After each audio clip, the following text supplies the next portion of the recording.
para Wala sa tayong SONA? namumonitor na threat. Natural lang yung mga usual na mga intelligence estimate natin. So, normal naman. Usual lang. Ang pinaka-threat natin ngayon, weather. Medyo hopefully mag-clear up ang weather so that mas maganda ang ating deployment. Nakaayos na ang plano para sa patutupad na seguridad ng Philippine National Police sa ika-4 na State of the Nation Address o SONA ni Pangulong Ferdinand Marcos Jr. Ayon kay PNP Chief Police General Nicolas Torre III, 12,000 pulis ang kanilang ipapakalat. Sisimulan na ang advanced deployment sa Sabado, July 26, habang sa umaga naman ng Lunes, July 28 ang kanilang full deployment. May advance command post tayo na itatayo na sa Batasan Police Station sa 25 na at ito ay magiging operation center natin sa buong aktibidad. Patuloy tayo nakipag-coordinate sa Presidential Security Command at sa Sergeant at Arms ng Kamara. Wala aniya silang namomonitor na banta.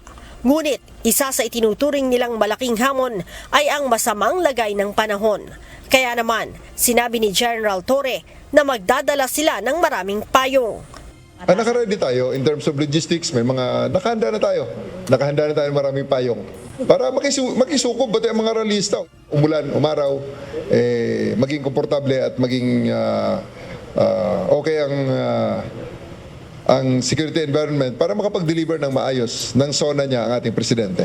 Samantala, sinabi rin ni General Torre na inaayos pa nila ang ibang mga patakaran na ipatutupad sa SONA gaya na magiging pwesto ng mga rallyista.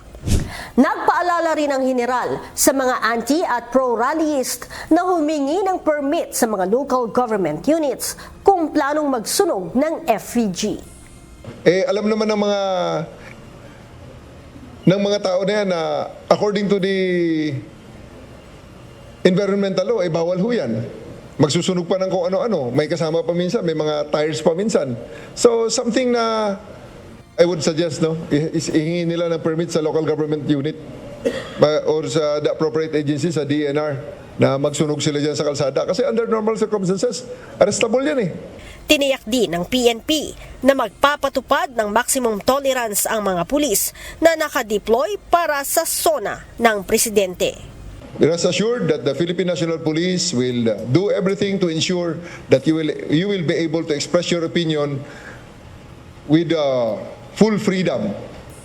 Dahil wala hong pwedeng makapag-alis ng karapatang yan na makapaglabas ang bawat Pilipino ng kanya saloobin hinggil sa mga bagay-bagay.